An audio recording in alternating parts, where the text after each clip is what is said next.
We have Gilbert to share our history and introduce our speaker. Hello everybody, and when I left off last week, it was 1957, so now we're in 1956, and I've got some slides I'm going to show you. Alright, this is a photo of downtown Bradenton on Manatee Avenue looking east, and this is the intersection of 13th Street and Manatee Avenue in 1956. And look at all the people there walking around, and that was a daily occurrence. Now, this is an interesting photo, and this is the same year, of course, but this is downtown Manatee Avenue, and the photographer is on the 6th floor of the professional building. And this is the intersection of 10th Street and Manatee Avenue, and look at the crosswalk where all the traffic stops. That must have been what was going on today when I drove through downtown Bradenton. Now see the post office at the top, the Arcade Hotel is right below it, and just a few years after this photo was taken, the Arcade Hotel was demolished, and that's where Manatee National Bank was built. This next photo is behind the Arcade, and it's on the street below is 10th Street, and on the top is 9th Street. That is a Savings and Loan Association we're looking at, and you can see the gas station there, and that's where property appraiser's office is now. We had several gas stations downtown at one point. This is a big article that appeared, and actually the entire paper was dedicated to Westgate Shopping Center. And for those of people that live in West Bradenton, all of a sudden you have a modern shopping center in 1956 with a new type of grocery store, Publix Market, where shopping was a pleasure. And then you also had a new type of hardware store, Crowder Brothers Hardware, and John Crowder became one of our members for a long time with this club. Now this was an exciting year for Manatee County because we were having 4 bridges built.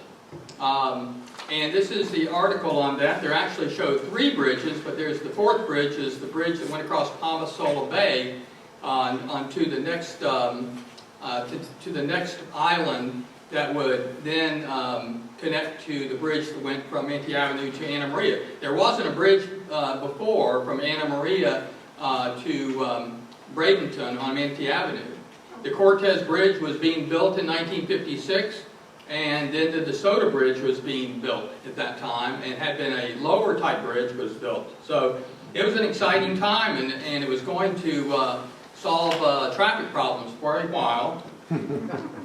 The next photo is our president that served in 1956, and this is William Eugene Gene Page from the Bradenton Herald. And he became the president this year, and he was an ambitious and highly motivated young man who was the publisher. Well, let me tell you a little bit about him. He came from Columbus, Georgia. He was born in 1913, and he graduated from Emory and then Georgia Tech. He went into the family business, and that was newspapers. His grandfather had owned newspapers in Georgia and North Carolina, and he in fact worked, it was R.W. Page Corporation. And when an opening came up in Bradenton, Gene moved to Bradenton and became the publisher in 1953, and then the president in 1961.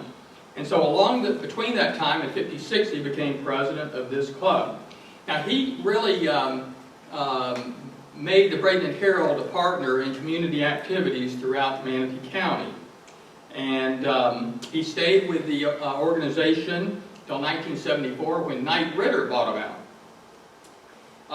Now he was involved a lot in the community, and in fact chaired the Chamber of Commerce, the DeSoto Celebration, the South Florida Museum.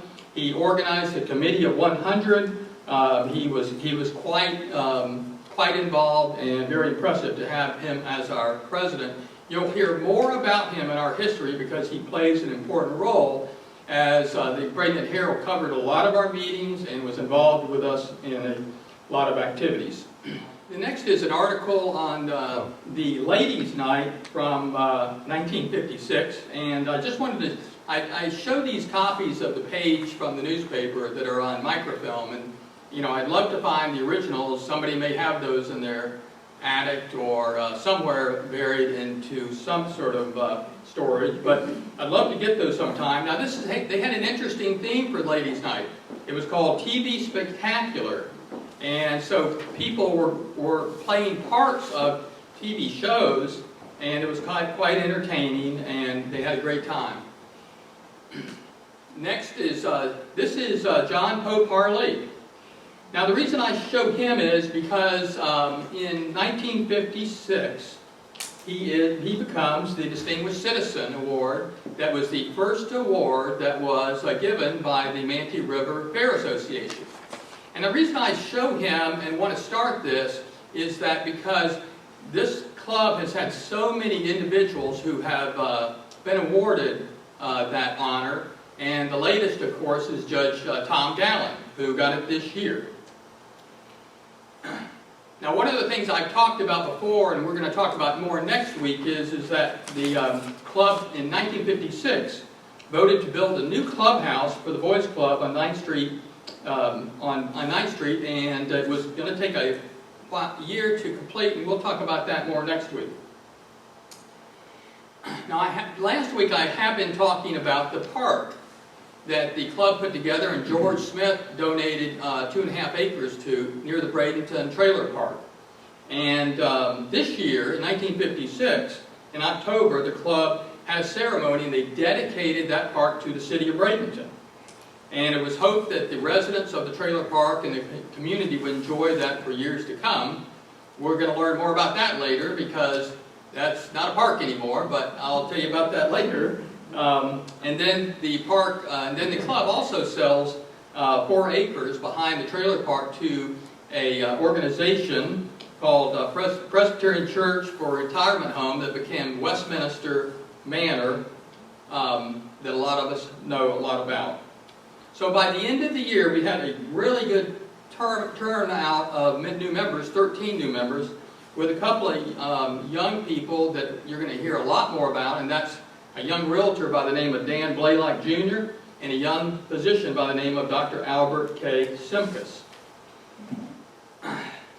And I'll see you in a couple of weeks in 1957, but remember, next week I'll have a history contest, and somebody may win a gift certificate to somewhere else, not Shakespeare this time, but somewhere else just as fun. I'm excited our program today, and before I introduce Diane, I want to tell you I had an adoption just a few weeks ago, and during the adoption it was an interesting adoption, because adoptions are what we do as judges, where everybody's happy when they get there and everybody's happy when they leave. That normally doesn't happen. And so I had an adoption where a young mother had been fostering a young girl, and for several years. And when I had everybody on Zoom, I was introduced to this young mother and introduced to this child, and they seemed to be in a nice location and so forth. And after the Zoom hearing, and I granted the adoption, in the afternoon I received a email from our speaker who told me that was one of the recipients and of the Habitat for Humanity.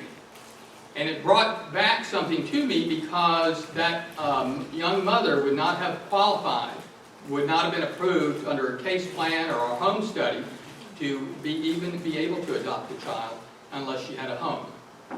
So let me, I don't really need to introduce Diana to you, because she's a member of this club.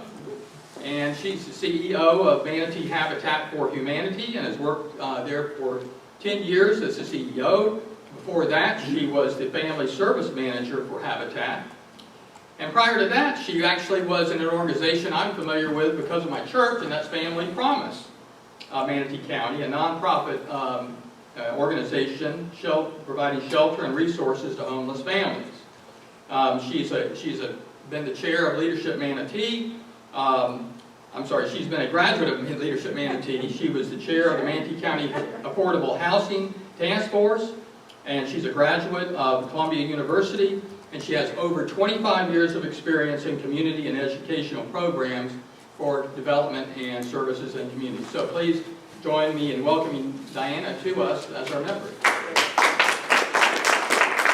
Well, thank you so much for allowing me to speak today. I know it was, I took over for somebody who wasn't able to do it, and the timing's perfect for us because I think we're really in a very important time in our community's life right now with the issues around affordable housing. So I'm happy to be able to share with you at least what we're doing around that. Wanted to start by sharing some good news with you. We have been here in Manatee County for 25, almost 26 years. And to that end, we have successfully been able to complete and build and sell 139 homes. So that means 139 families are now in their forever homes, hopefully with Habitat. That impact is more than 320 children who are part of that, have benefited from those homes. And we've got another 5 or 6 in our queue right now for the next community that we're doing. So we've been working hard in the community thanks to our partnerships with all of you. What I thought I'd do today, rather than talk about sort of the construction piece of it and how we build houses, which we can talk about afterwards if you have questions about that. Roger Arnholt, our board president and a construction volunteer, is here with me as well, so he can answer some of those questions, is talk about the impact. I know that Kiwanis takes very seriously their efforts to impact families and children. And so I think today is a really great opportunity for us to talk about the alignment between what Habitat's doing and what all you are doing. So one of the most important things about home ownership is the stability that it creates for families. And that's what we want to talk about a lot with our families and with our community, is that this isn't just a giveaway program. We're not creating houses that we just give away. The families are invested in the process. And so they're here for the long haul. They're with us for 30 years with their mortgages, so we know what's going on and we can work with them if they get into distress, but more importantly, they have stability. And here's why it's important for children. Can you imagine moving every year because you're looking for a rent that's cheaper, so you're uplifting your kids out of the school district or you're moving them out of the community where their friends are every year to find an affordable rental unit. When they get into stable housing, now we're going to have the security and the budgeting opportunity to know what your housing costs are going to be. Children can now get established in schools, they can meet friends and develop relationships. So the stability and the longevity is so very important. And the other thing that I'd like to also identify is the importance of the longevity of the family life. So if mother and family or husband and wife get their children into a house, they now have, probably never before their children have seen home ownership. They understand what that is now, they get to experience it, and then they get to grow into a homeowner hopefully as well. So we're impacting generations. We're impacting generations. Again, impact. We'll get to the more important impact, but this is important. We're doing things in this community beyond just building homes. Our homeowners, as you know, because they're homeowners, are paying property tax and insurance, so they are, vested in this community as well. We have a global mission as well. Every time we build a home, we tie the portion of funds to a home that's being built in another country. Right now we're in Costa Rica, we're in Guatemala, so we're helping not only locally but overseas as well. And we've got a lot of volunteer hours that we're putting into this, so a lot of labor costs are saved because of our volunteers. And here's where we've been most recently, in the city of Bradenton. I want to talk about the partnership that goes on there and the impact. We have been able to partner with the city of Bradenton to be able to purchase property, infill lots in the city of Bradenton. We were able to find 11 infill lots that have been vacant or needed to be cleaned up, and we have built 11 homes. But here's the important thing. Robin is in one of those homes that we just talked about. And that ability to be in that home has enabled her to be able to be an adoptive mother. Jackie and Marvin are in that home. But these are some of the families that are impacted by the city of Bradenton homes. Jackie and Marvin are not here, but they had their grandson that they were raising, and they needed a home for him as well. Jackie and Marvin are a little bit older, and so time on the job site to volunteer now that they're homeowners isn't as reasonable for them, but they have found a way to give to us a little bit of funds every month as a donor. So they are now a monthly donor for us. That's because they know what to expect. Their finances are in good shape, and they can help us again. Markeisha, the Harris family, Markeisha is an LPN, and she has worked there for a number of years in an assisted living facility. Markeisha was one of our frontline workers during the COVID, where she was going to work every day in an assisted living facility. And this home makes all the difference for her and her family. And the last one is Jasmine, has been working in the mental health field, and actually was working 2 jobs. She is our last homeowner in the city of Bradenton that's been able to purchase her home. And Jasmine's story was 2 jobs to be able to help her family, and a dream of becoming a nurse, working with psychiatric patients. And what was really special about this is when we closed her home just a couple weeks ago, I asked Jasmine, what's the next step? And at that point, she had already applied for nursing school. So a dream came true for her. She's able to slow down that second job because she knows now housing is stable, and then she's off to the next phase of her life. So this is the impact. This is what I wanted to talk about, the impact, changing families' lives. We just finished up in the city of Bradenton. Our next project is going to be in Samoset. Holy Gardens will be home to 16 single-family homes in an area, it was an infill lot again. It was a tomato field that we were able to purchase from a local family who wanted to go for a good cause and help families. And we have worked a number of years with the county commission to help us and our county to get to this point where we could finally. So we're close to being able to break ground on this home. Very, very excited the impact. This piece of property backs up to Southeast High School, so we're going to be in the community helping 16 families stabilize and hopefully, obviously, increase home ownership in that area, which is much needed. So that's our next project. And here are some of the future families that will be there. These are the last family, the Carmen family. Carmen is the mother. 8 years ago, she came to Habitat. I wasn't Family Services at the time, but came to Habitat looking for this opportunity. And she wasn't ready. And she came back year after year to check in to make sure and see if she was ready to go. And finally this year, she has met those qualifications. So if that doesn't tell you determination, we've got a great partner that we're working with. And partnership is so much part of what we do. Partnering with our families, partnering with our volunteers, partnering with the community. Here's just a visual of what the community is going to look like. And when I say community, I mean community. It is literally a built community for 16 families who will work together on homes. They'll be working on each other's homes as they're getting their sweat equity hours. They will become, their own entity where they'll be sharing. The center spot is going to be a good grass area where we anticipate activities can happen. So we're excited about Holy Gardens. We build homes, but what you might not know is that we also work on existing houses in our community. Building affordable housing is an expensive proposition. You all know that. But there's another way we can sustain affordable housing, and that's by maintaining existing affordable housing. And so we've committed over the last couple of years to doing that. 25 projects a year we're attempting to do around this effort. Volunteer, we have 3 teams that go in and work with different areas of the community. Here's just an example of some of the work we do. We're sustaining people in their homes. We tend to focus on elderly and disabled individuals tend to be the people most likely to use this program. We're very excited about being able to do this in the community, and it's making an impact. And we're able to go in various areas of the community as well. Just another picture. We also do what we call Brush with Kindness, which is more of a landscaping or an attempt to kind of do smaller projects as well. If you've been on our job site, you know that we build sustainable and we build green. But the reason we do that, not just because it's a fad and it's the thing to do, we do it because it's affordable for our families. If we're building products that are going to be sustainable, then that means that the investment the families make is going to go that much further. For example, we do metal roofs. Roofs are one of the things that we do most in critical home repairs.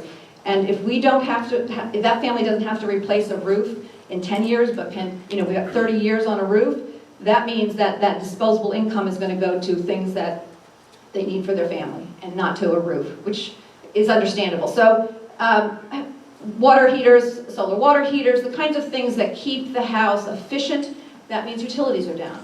And so that means more disposable income for the families. So green is sustainable not only for the individual families, but also for the community. When you think about the houses we're building, they're going to be there a long time in good shape.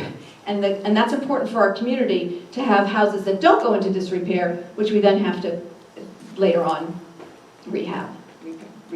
The point here is that beyond housing and repairs, that we also are invested in the community in different ways. we understand the importance of being partners with residents. So when we go into a community to build or to repair, we're also building relationships, long-term relationships with this community. Samoset is going to be the next area we're going into, and that's the community where we're beginning to build relationships. The things that we're doing include things like a pilot project on resident leadership training. That's our graduates from that first program. Learning to take initiative in their community so that long after we're there, they're also working on projects in their community to sustain it. The other one is a cleanup. Cleanup area. So, okay, and the next is a strong commitment we have to veterans. We are able to serve our veterans through a couple different ways, and this is a really exciting partnership that we've got with a group called Our Next Mission, a group of retired veterans who had a commitment to help individuals stay in their homes, veterans stay in their homes. They found us, we partnered, and now we have this great relationship. They're going into mobile home parks where there are dilapidated mobile homes, getting those and rehabbing them and putting a veteran in there. That's a unique program. I don't know if anybody else is doing it, but with our help, with our sort of construction oversight, with volunteers, we're helping to make sure that that happens. So not only building structured homes and rehabbing, but then through Our Next Mission, we're helping with mobile homes to keep veterans safe. The other way that we're helping veterans is with a project called ramps, and we call it Ramp Up. So we're building ramps for veterans, for disabled, for anybody that needs it, basically, that can benefit from ramps. But the point is that we have projects that we are be able to work with veterans and veteran families to get them safe and secure in their homes, or enable them actually to move around in their homes in a way they hadn't before. And the last thing, or one of the most important things we do for veterans, is we build a home. And right here is our picture of Terry, who is our U.S. Army veteran, who we are currently building a home for in Palmetto. And Terry is a small business owner in Palmetto. He has lived in Palmetto, and so the fact that we can help build a home in his community for him as a small business owner and veteran is just a win-win for all of us. Couldn't do it without the partnership of volunteers. Hundreds of hours. 3,200 hours to build a house. A lot of those are spent volunteer hours. We have some subcontractors for the specialized kinds of things, but even the roof is done by our volunteers. Even with COVID, we've been able to keep building. We have 3 families in, we're going to have 2 more families in by the end of our fiscal year. That's because of our volunteers. People like Roger who come Tuesdays and Thursdays. We were doing Saturday mornings, we've cut that down a little bit because of COVID, but we're still building. And key partners. Couldn't do it without our partners, and that's really what I want to talk about now is our partners, and in particular our relationship with Kiwanis. All of this is possible, all the work we do, because of the partnerships that we've developed over the years in all of these areas. And I'd like to talk, I mean, many of you already know this, but over the years, this is how we've partnered with Kiwanis, through volunteer engagement. If you've been on the site, thank you, and we welcome you back at any point as a volunteer. Key Club has been come to the job site as well. Satellite Club members have been on site and volunteered in various activities, whether it was an event we were having or it's on the job site. We've had a women's build, and Kiwanis volunteers have been there as well. Sponsorship. The very first house we built when we separated from Sarasota, Minnesota at one point we separated, was built by the Kiwanis Club at the time. And Hilda Futch Reeves and her 4 children. Last year at our anniversary celebration, Hilda and Dick, who was the president at the time, I think was chairing at that time, got to meet after all these years. Hilda has, in fact, paid off her mortgage, but she's still part of our family as well. So, and then last is event engagement. Sharon has been a good partner in some of our Restore Spaces things and some of the activities we've done. So we have been with Kiwanis and partnered with Kiwanis over the time. But today it's about alignment of values and vision. And that's what I wanted to talk to you about today. I want to talk to you about a project that we've got. It's Kiwanis and Habitat serving families and children together. That's what it says. And here is a project that I'd like to share with you that we've got going on right now. 5 families, 5 homes. We have a project that we have begun in Palmetto, a piece of property that we now call the Triangle, which is going to be the home to 5 families. There's Terry, that we talked about, our vet. In the right-hand corner, Yvette is standing next to her son, who is in a wheelchair, a 19-year-old son in a wheelchair. Yvette has been in rental situations for the whole life of her 19-year-old son, and a Habitat home is going to be a dream come true. We already talked to her about how we're going to redo the house so that she has all the accommodations that she needs for her son. These are the families that are going to be impacted by that project. And these are not only going to be short-term, get people in houses, but for the long term, these families will be part of Habitat and part of our community and stable and working with each other and building a relationship together. So we have a project. We're building those 5 houses in 2 years. That's the goal we have. The cost for this project is $500,000. Yes, it costs $100,000 to build a house. That's not we get the labor, so that's not, but the construction costs are up to $100,000, and that's because of the high construction costs. The desired goal, the opportunity, is to meet with a sponsor and to partner with a sponsor to get this community done. Here's how we're doing it now. We've got the land, we've got the families, there's that piece of property we call it the triangle. Here's what we're going to do. See where it says building a community? We've got a veteran build. We've already started raising funds for Terry's house. It's in process. We're getting that house done. And right now, actually, if you go on our website, we have a match, a $5,000 match from a very generous donor who's helping us to build that house, and your donation will be matched. So we're building the veteran house. The family with the disabled young man in the wheelchair is our faith build. We are partnering with congregations throughout and faith communities in in Manatee County to build that house. We already have money identified for that and committed to that, some money committed.